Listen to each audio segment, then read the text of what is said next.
Assalamualaikum warahmatullahi wabarakatuh, sahabat motivator Banua dimanapun Anda berada semuanya. Salah satu yang banyak menjadi pertanyaan di benak kalangan pendidik sebenarnya adalah mengetahui kemudian mengaplikasikan gimana caranya agar para pendidik kita, guru-guru kita itu menjadi orang yang disenangi oleh murid-muridnya. Nah, dalam kesempatan ini saya ingin memberikan 4 macam tipe atau kriteria guru yang paling disukai oleh siswa.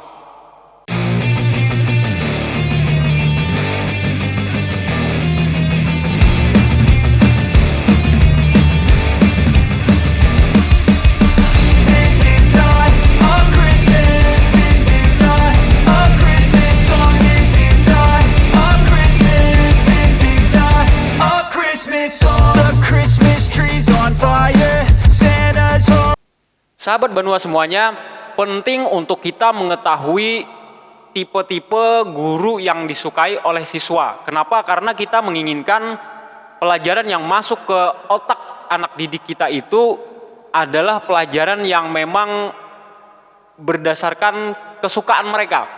Dan kesukaan mereka itu pastilah diawali dari kesukaan terhadap figur orang yang menyampaikannya dulu.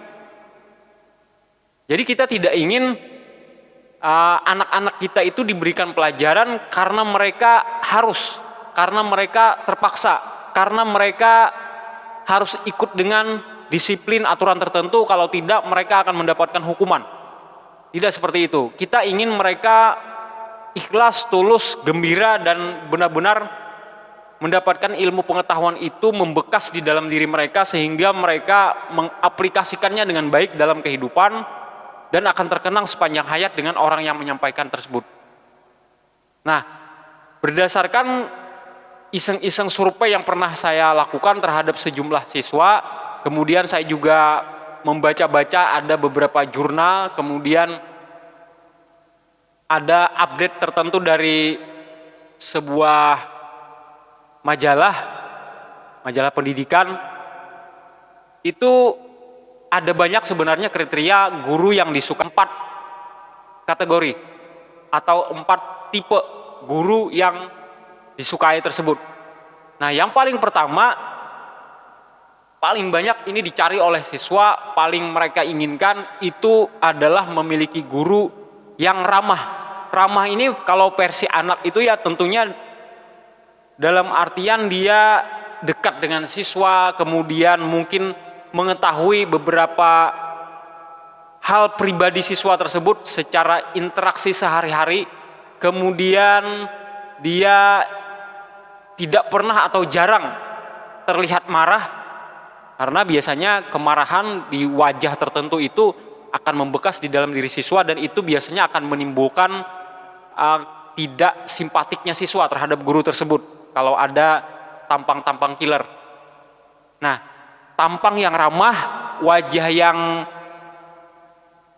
berseri ketika masuk kelas itu atau ketika berpapasan dengan siswa di jalan, kemudian nanya-nanya seputar kehidupan pribadinya juga tidak masalah, misalnya tentang keluarganya, tentang gimana liburannya kemarin, kemudian ya mungkin ada sedikit masalah-masalah pribadi siswa lah yang kadang-kadang tidak bisa dicurahkannya kepada orang tua mungkin atau kawan-kawan dekatnya, dia malah lebih percaya kepada si guru yang ramah ini.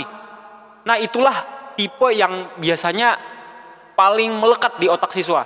Mereka ingin sekali guru yang seperti ini tipenya. Orangnya ramah. Ramah, dia akan membekas di dalam ingatan para siswa. Apalagi kalau ada misalnya pujian tertentu yang diberikan oleh si guru ini yang spesial kepada si murid ini, itu biasanya akan terngiang di dalam benak si anak dan itu akan menjadi sugesti yang sangat kuat dalam kehidupan mereka. Ramah itu juga tercermin dalam empatinya si guru.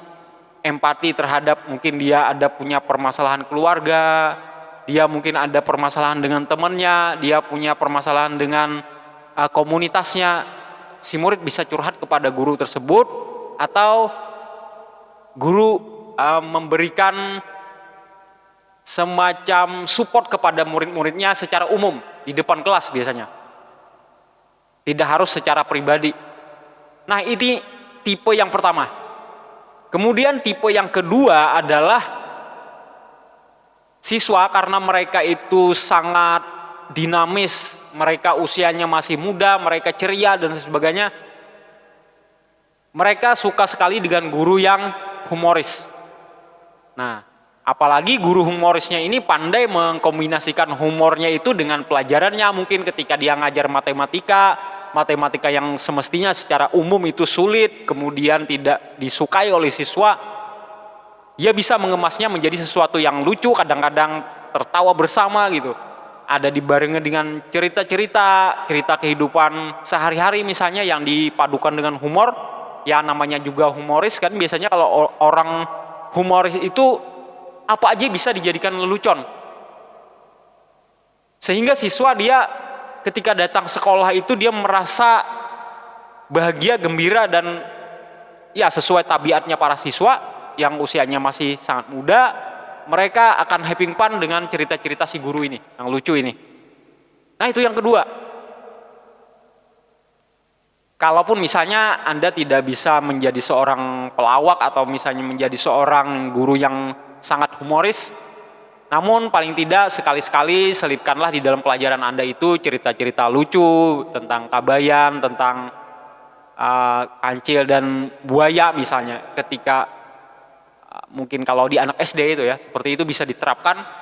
Nah, itu akan membuat siswa betah dalam suasana pembelajaran. Kemudian yang ketiga tipenya adalah siswa akan menyenangi sekali dengan guru yang bisa memberikan mereka inspirasi. Inspirasi itu tidak melulu datangnya dari pelajaran. Kalau misalnya saya ngajar sejarah, ya tentu sejarah itu menjadi inspirasi buat mereka. Tetapi yang dimaksud dengan inspirasi sekarang ini adalah kalau inspirasi yang datang dari si guru ini akan memberi manfaat buat masa depan siswa, yang inspirasi tersebut saking membekasnya kepada si siswa ini, akhirnya dia bisa mempraktikannya dalam kehidupan. Misalnya si guru cerita nih, masa kecilnya, kemudian dia betapa susahnya misalnya ketika dia masih kecil, masih SD, harus membantu ibunya jualan sambil sekolah untuk membiayai hidupnya sehari-hari, dia mesti jualan es misalnya di sekolah. Nah, cerita seperti itu kan diantara beberapa siswa itu nanti ada yang membekas. Betapa perjuangan seorang guru ini akhirnya walaupun misalnya dalam kampungnya dia itu orang-orangnya rata-rata tidak berpendidikan, namun dengan susah payah bersama orang tuanya serta kegigihan si guru ini ketika kecil, akhirnya dia bisa sekolah ke kota misalnya, kuliah dan seterusnya. Itu akan menjadi contoh yang luar biasa buat si anak. Dan inspirasi seperti itu, apalagi misalnya si guru ini pandai membuat kata-kata kenangan buat siswa. Ada semacam kata-kata motivasi yang tertempel di otak si siswa ini, dan itu akan sangat berguna nanti dalam kehidupannya di masa akan datang. Inspirator. Nah, kemudian yang keempat adalah para siswa akan senang sekali juga dengan guru yang mengajarnya itu bagus. Mengajar itu, ini berkaitan dengan pelajaran karena namanya juga sekolah, mereka ingin membawa sesuatu ketika mereka pulang, ilmu pengetahuan, entah itu pendidikan jasmani, kemudian bahasa Indonesia, bahasa Inggris, dan seterusnya. Nah, ketika guru ini benar-benar mempraktekkan seluruh apa yang dia dapatkan di bangku kuliah, pengalaman, teori, kemudian pelatihan-pelatihan dan sebagainya, dia terapkan betul-betul dan memang karakternya itu secara aslinya dia pandai sekali menjelaskan kepada siswa, maka tipe keempat ini akan menjadi idola para siswa. Siswa paham sekali dengan pelajaran yang dia sampaikan, kemudian pelajaran itu membekas. Bahkan dalam beberapa cerita kawan-kawan kami, ada banyak sekali siswa yang akhirnya mengikuti jejak gurunya tersebut. Karena dia begitu mengidolakan pelajaran sejarah dan gurunya sangat lihai mengajarkan pelajaran sejarah tersebut, akhirnya si anak terinspirasi untuk mengikuti jejak gurunya tersebut. Dan pada gilirannya nanti dia akan sangat berterima kasih kepada si guru ini yang pandai memberikan inspirasi berupa cara mengajar yang sangat bagus. Nah, itulah 4 skill, 4 keahlian, 4 talent yang bisa Anda latih, Anda praktekkan, Anda kuasai, kemudian Anda tinggal jalankan menjadi kebiasaan sehari-hari Anda. Dekat dengan anak, ramah, empatik, itu yang pertama. Kemudian yang kedua, Anda juga selipkan humor, menjadi seorang humoris. Kemudian yang ketiga, pandai menjadi inspirator. Dan yang keempat, perbaiki cara mengajar Anda sampai pengajaran itu betul-betul bisa diterapkan dalam kehidupan siswa. Nah, 4 macam inilah insya Allah paling enggak Anda kuasai 1-2 keahlian. Minimal 1 dulu yang paling menjadi top of mind anak-anak, lekat dengan kehidupan anak-anak. Misalnya Anda dekat dengan mereka, itu dulu, praktikkan itu dulu. Nanti yang berikutnya Anda bisa tambahkan dengan kualitas yang lainnya. Insya Allah ini akan membuat senjata Anda untuk berhadapan dengan siswa, kemudian menjadi seorang pendidik yang paling dicintai oleh anak-anak. Mudah-mudahan bermanfaat. Wassalamualaikum warahmatullahi wabarakatuh.